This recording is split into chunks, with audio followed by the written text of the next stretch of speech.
They laughed at her like it was the funniest thing they had seen all week. Loud, cruel laughter that echoed through the hallway like a school bell from hell. Her clothes looked like they had been pulled from a donation, been no one touched in years. But when that bell finally rang, something shifted. The hallway went silent. And I swear, what happened next made every single one of us feel like we had been punched in the gut. I never planned to talk about this. Not online. Not to strangers. But every time I see one of those viral videos where someone gets mocked for how they dress, or the way they walk, or just for existing a little differently, I remember that day. And her. And honestly, I think about what we did. What I did. This all happened during my junior year of high school. I went to a pretty average public school. Big enough to feel like a small city, small enough for rumors to spread faster than wildfire. The kind of place where cliques were carved in stone, and one wrong move could follow you for the rest of the year. I was not popular, but I was not invisible either. I existed in that weird middle space. Just enough friends to avoid being a loner, but not enough to be untouchable. My friends and I were the kind who shared memes, passed notes in class when we should have been paying attention, and counted the minutes to lunch. We were not mean, but we were not saints either. We laughed at people sometimes, made dumb jokes, stuff we never thought twice about. That day started like any other. It was cold mid-October. Everyone was bundled up in the usual hoodie and jeans uniform that our school practically required through social pressure. I had just gotten to my locker when I noticed her. She was new. No one had seen her before. I remember because new students were rare in our town. People did not just move here unless they had to. And even if they did, they certainly did not show up like that. Her clothes were off. Not just outdated like thrift store vintage, but mismatched in a way that almost felt deliberate. A baggy brown skirt that hit her ankles, a faded yellow cardigan with a missing button, and thick socks under scuffed-up shoes.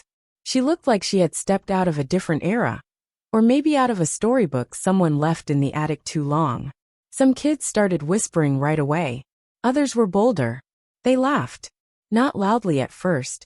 Just that mean little under-the-breath kind of laugh that sounds more like a cough. I watched one guy, Jordan, the class clown type, elbow his friend and say, "Where did she come from, 1952? His friend cracked up. She kept walking, head down, hands clenched around the straps of her backpack. Her eyes were wide but not scared. More like she was somewhere else in her mind. Like the whole hallway was just background noise. "Who is she?" My friend Emma whispered next to me. I shrugged. "No idea. Must be new. Weird outfit though." Emma smirked. "You think she knows Halloween is next week?" I laughed. I should not have. But I did.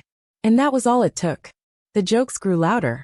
By lunch, her nickname had already been decided, Granny. Someone even made a TikTok with a quick shot of her sitting alone on the bench outside. The caption reading, "POV. You time traveled from the Dust Bowl to Algebra 2. I hate how hard I laughed at that back then. It felt harmless at the time. Just another dumb inside joke in a school full of them. The strange thing was she never reacted. Not once. She never flinched when people whispered or laughed. She just kept to herself. Never spoke unless a teacher directly addressed her. And even then it was only a few words at a time. Some people thought she was mute. Others swore she was stuck up. But to me she just seemed far away. There was something else though. Something I did not even realize until later. Every teacher treated her differently. Not in a she is the favorite way, but like they knew something we did not. Like they were waiting for something. By the end of the week, things had escalated. People started messing with her locker. Someone taped an old lady wig to it. Another time, someone left a box of tea bags and a note that said, "For your joints, ma'am." She never took the bait. Never lashed out.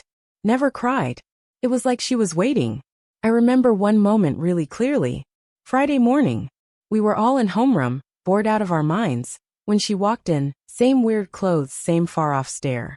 The room went quiet for a beat, like always, then someone muttered, "It's Granny o'clock," and a few people giggled.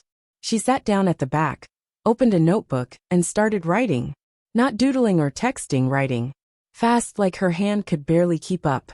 I was sitting diagonally across from her, and I could not help but watch.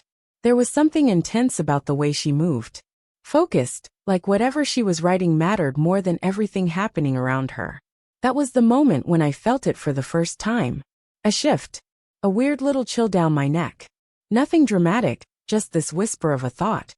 What if we are wrong about her? Then the bell rang. And everything changed. The bell rang. And as usual, homeroom scattered like someone had shouted fire. I was halfway into the hallway when I realized she was not behind us. Normally, she was one of the first to leave. Head down, fast steps. Out the door before anyone could corner her. But that morning, she stayed seated. Still scribbling in that notebook of hers like the rest of us did not exist. I glanced back once more before turning the corner. She was just sitting there alone, while the rest of us moved on with our day like nothing strange was happening. But something was happening. I just did not know what yet. The next class was history with Mr. Drayson, a no-nonsense guy who took attendance like it was a sacred ritual. She came in halfway through roll call, silent as always, sat in the second-to-last row, and opened that same notebook.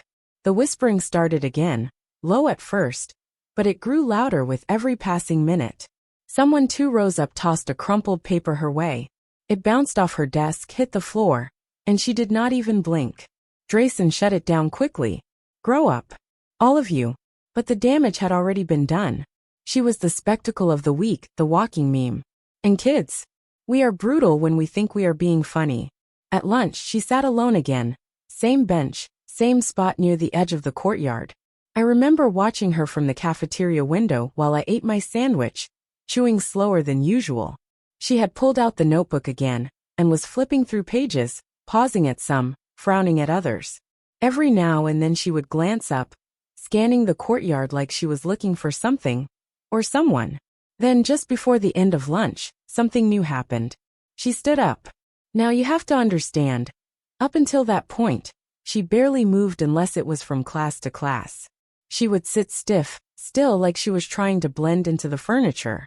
But that day, she stood up, put her notebook in her bag, and walked right toward the center of the courtyard. People noticed. Phones came out. Whispers started. A group of guys, Jordan among them, stood in her path like they were daring her to say something. She stopped a few feet away, not scared, not shy. Just calm. Jordan smirked. Hey Granny, lose your rocking chair. Some kids laughed. I hated that I did too. But then she said something. I know what you all think, she said. Her voice was soft, but it cut through the noise like glass on tile. You think I am weak. That I do not belong here. That I am playing dress-up in someone else's past. Silence. Jordan blinked. Okay, creepy. She took a step closer. But the truth is, she continued, none of you know what you are laughing at. Not really. Then the bell rang again. End of lunch. And she walked away. As if she had not just dropped a line that stuck in our heads like a splinter. I did not realize I was holding my breath until she disappeared through the door. Later that day, I finally got close enough to see what was inside that notebook. It was an English class. We were paired up for a literary themes project, and our teacher, Mrs. Halpern, randomly assigned partners. When she read out, Alyssa and Claire, a few kids snickered. Claire. That was her name. I had never even heard it before. She sat down next to me without a word, pulled out the notebook, and opened to a page filled with what looked like symbols, lines, circles, notes in a strange language. Not just English. It looked older, more angular. What is that? I asked, more curious than scared. She looked at me, finally really looked. Her eyes were the kind you do not forget, pale, almost gray, and too old for her face. Like she had seen things. Research, she said simply. For what? She closed the notebook and smiled. You will see. We barely spoke for the rest of class. But that was the first time I saw something shift in her. Like a layer peeled back, and underneath was someone intense. Focused. Sharp. That night, I could not stop thinking about her. About what she had said in the courtyard. About those strange symbols. I even tried Googling some of what I remembered. But nothing came up. It all felt like something out of a book, or a dream. The next day things got weird. Not obviously weird. Subtle. First, Jordan was absent. Unusual but not shocking. He was not exactly a model student. Then another kid who had mocked her. A girl named Cassie. suddenly got sick in the middle of third period. Like violently sick. She threw up in the trash can and had to be taken to the nurse. By lunch, everyone was whispering about it. Did you hear about Cassie? Yeah, and Jordan too. He texted someone this morning. Said he could not get out of bed. Maybe it is a stomach bug. But that was not the vibe. Everyone felt it. An edge in the air. Like static before a lightning strike. And through it all, Claire sat in her usual spot. Calm. Watching. By the end of that week, 3 more students who had messed with her were out sick. And not just sniffles. Real freaky stuff. Nosebleeds. Migraines. One kid said he kept hearing voices in the vents. Rumors exploded. Some said she was cursed. Others swore she was into witchcraft. One girl claimed she saw Claire standing in the middle of the football field at dawn chanting. I did not believe it. Not really. But then something happened that made me question everything. I had a dream. In it, I was in that same courtyard. Alone. Cold wind. Leaves swirling in circles at my feet. And Claire was standing across from me. You laughed, she said in the dream, voice flat. I opened my mouth to answer. But no words came out. Then I woke up, heart racing, drenched in sweat. Like I had just sprinted through fire. The next day at school, she passed me in the hallway. She did not smile. She did not say a word. But she looked me dead in the eyes. And I knew. She knew about the dream. I spent that whole day walking around like I was being followed, even though no one was there. Every sound felt sharper. Every whisper felt aimed at me.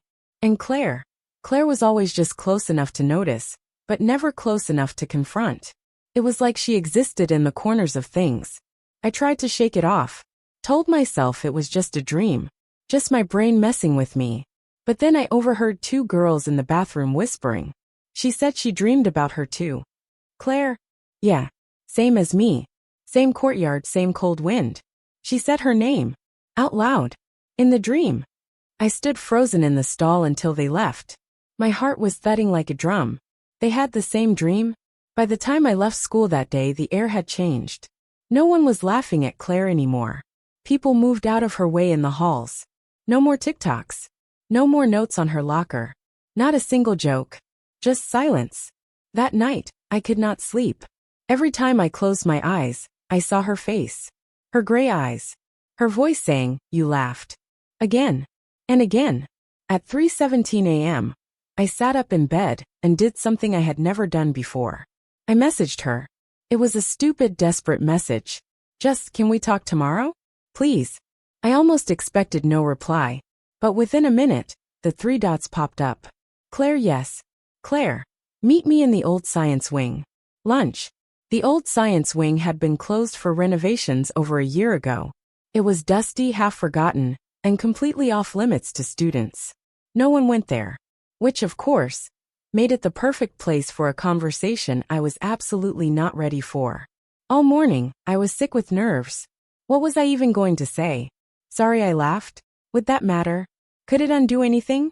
When lunch came, I left without a word to my friends, and made my way to the old wing. The air felt thicker there. Heavier. Like the walls remembered everything that had happened inside them. She was already there. She stood by a broken window, the sunlight slicing through the dust like blades. Her cardigan hung loose around her shoulders, and that same notebook was in her hands. You came, she said. Yeah. She tilted her head slightly. Why? I do not know, I said honestly. Because I feel like something is wrong. Like something is happening, and I am a part of it. You are, she said. No hesitation. Just cold, clear truth. I swallowed. Are you doing something to people? She smiled. Not cruelly. Almost sadly. I am not doing anything they did not invite, she said. People reveal themselves when they think there are no consequences. They showed me who they were. I showed them what truth feels like. Truth, I repeated. She opened the notebook and turned it toward me. The page she held up had symbols again. This time organized into what looked like a wheel. Circles within circles. At the center, a small figure drawn in black ink. Every laugh, she said softly. Every word they marked themselves. They gave me power without realizing it. You all did. I took a shaky step back. That sounds like a curse. Call it what you want, she said. But this is not about revenge. It is about understanding. You all saw me as weak, because I was quiet. Because I dressed differently. Because I did not fit. But I chose to be seen that way. I wanted to see who would step on me first. That is... I could barely find the words. That is insane. She closed the book. No, she said. It is true. I wanted to run. My legs itched to move, but I could not. My body would not obey. I had a dream, I said instead. You were there. I know. How? She looked at me with that same unreadable expression. Because I needed you to have it. My skin went cold. Why? She walked closer. Not threatening, just deliberate. She handed me something. A folded piece of paper. On it, one line. You were the only one who looked back. I blinked. What? That first day, she said. In the hallway. You looked back. Everyone else laughed and moved on. You turned around. I remembered. That split-second glance. A moment I had forgotten until now. I have watched people like you before, she continued. People who laugh with the crowd but feel something deeper. Guilt. Curiosity. Regret. It means you still have something most of them lost. What? Choice. I did not know what to say. She reached into her bag and pulled out the notebook again, this time handing it to me. Take it, she said. Look through it. Really look. If you understand it by the end of the week, come find me. Why me? She smiled again. This time it was real. A little sad. A little hopeful. Because you are not done being who you could be. And then she walked past me and out the door. I carried that notebook home like it was made of glass and fire. I did not open it on the bus. I did not flip through it at school. I waited until I was alone in my room with the door locked and the lights dimmed. Because part of me was afraid. Afraid that if I looked at it in the daylight, it would turn to dust. Or worse, it would not. I sat on my bed and opened the first page. It started off like a diary. Dates. Observations. Thoughts about students, names, mannerisms, habits. Then it shifted. Paragraphs became bullet points. Bullet points turned into symbols. Sketches of the school appeared. Hallways mapped out with red dots marked beside certain lockers. Names written in cursive underneath small, curling circles. It was detailed in a way that felt impossible. Like she had been cataloging everything. Every glance. Every insult. Every microaggression. She remembered it all. By the 5th page I felt sick. Not because of what I was reading. But because I remembered some of it. Not just what was done to her. What I did too. The times I laughed too loudly. The times I joined in, without realizing how cruel it sounded. The jokes I repeated just to fit in. She had written something under my name. Hesitates before laughing. Looks back. Uncertain allegiance. That hit harder than anything else. But it was not all about us. There were sections that made no sense, at first. Symbols arranged like music notes. Phrases in Latin, or something older. References to energy, emotion, the power of attention. It read like a manifesto written by someone who knew too much, and had no one to tell it to. Except now she had told me. I read until the sky outside went dark.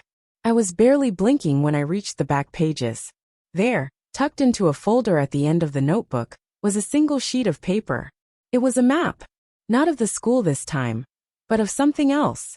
A circular diagram divided into 5 parts, each with a symbol I recognized from earlier pages. In the center, a blank space with my name written inside. That night, I did not sleep. I could not. I brought the notebook back the next day. I did not wait until lunch. I found her in the courtyard before first period, sitting in the same spot like nothing had changed. But when she saw the notebook in my hands, she closed her eyes and gave the smallest nod. You read it, she said. I sat down beside her. I did. She looked at me, and there was no smugness in her expression. No triumph. Just something calm. Settled.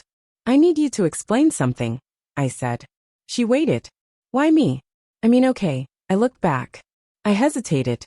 But that does not make me worthy or whatever. You could have chosen someone better. There is no one better, she said. Just people who are ready and people who are not. I hated how much that made sense. I do not want to hurt anyone, I said. You will not, she replied. Not if you choose carefully. What am I choosing? She glanced toward the rising sun behind the trees. To see, she said. or to go back to sleep. It was not dramatic. There were no sparks, no sudden revelations, no glowing lights or floating pages. She stood up, adjusted her cardigan and walked away. That was the last real conversation I had with her. A week later, Claire transferred schools. No one knew why. The office said it was a family matter. But the whispers started again, softer this time, almost scared. She cursed the building. Jordan moved schools too. Cassie dropped out. They are still having dreams. I kept the notebook. I still have it. Not because I believe everything in it. Not because I want to use it. But because every once in a while, I dream of the courtyard again. The wind. The leaves. And her voice calm, soft, certain. You laughed. But you also looked back. I have not laughed like that since. It has been 2 years since Claire left. People moved on. Or at least pretended to. The whispers faded, the TikTok accounts died. The cruel jokes dried up like puddles in the sun. A new group of freshmen arrived. A new hierarchy formed. The cycle reset like it always does. But I was not part of it anymore. I could not be. I still walk past that old science wing sometimes. The doors are boarded up now. After a small fire broke out in one of the storage rooms, they sealed it off completely. No one goes there. Some say it is cursed. I do not argue. I still see some of the old crowd around. Jordan, who used to lead the lunchroom roasts, transferred not long after Claire left. His parents said it was for better academics. But everyone knew better. He was pale by the time he left. Jumpy. He barely looked people in the eye anymore. Cassie just vanished. Her locker still has her name tag, half torn and curling at the edges. No one talks about her. It is like the school collectively agreed to forget. Me. I stayed. But I changed. Something inside me cracked open after all of that. Like Claire peeled away a layer I had spent my whole life trying to keep sealed. I started noticing things I used to ignore. The quiet kids. The subtle cruelty in the way people talk to each other. The way a single word can echo louder than a shout. Sometimes, I wonder if Claire really had power. Or if maybe the notebook, the symbols, the dreams were just a mirror. A way to make us confront what we had buried. Maybe that was the truth she talked about. Not some supernatural ability, but the raw, uncomfortable awareness of who we really are when no one is watching. That kind of truth does haunt you.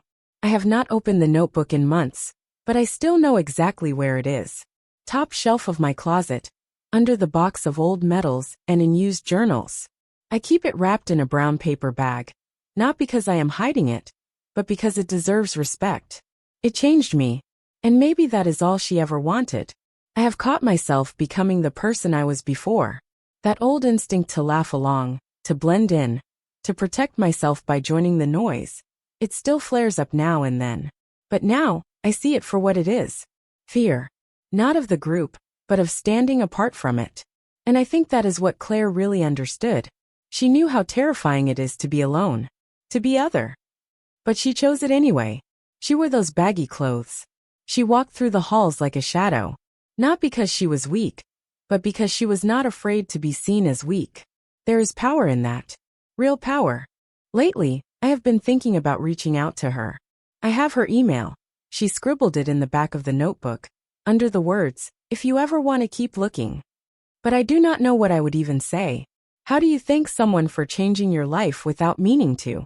How do you apologize for the things you laughed at when you did not even know why? Sometimes I think about writing back just one word, ready. Other times, I wonder if that would open a door I am not prepared to walk through. Because here is the thing no one tells you. Once you see the truth, once you really see it, you cannot unsee it. You start noticing the way people talk over each other. The way the loudest voices are usually the most insecure. The way cruelty wears a smile and always asks for laughs in return. And when you stop laughing, they notice.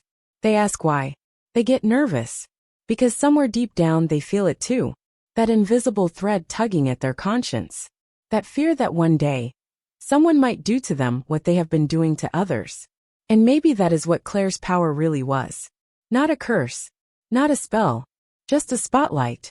A way to make people face themselves. And whether they changed or crumbled after that, that was always their choice. Just like it was mine. So yeah, I guess that is why I am telling this story now. Because I see things differently than I used to. And maybe you will too. Maybe next time you see someone walk into class wearing something you think is weird or out of place, you will not laugh. Maybe you will look a little closer. And maybe, just maybe, you will look back.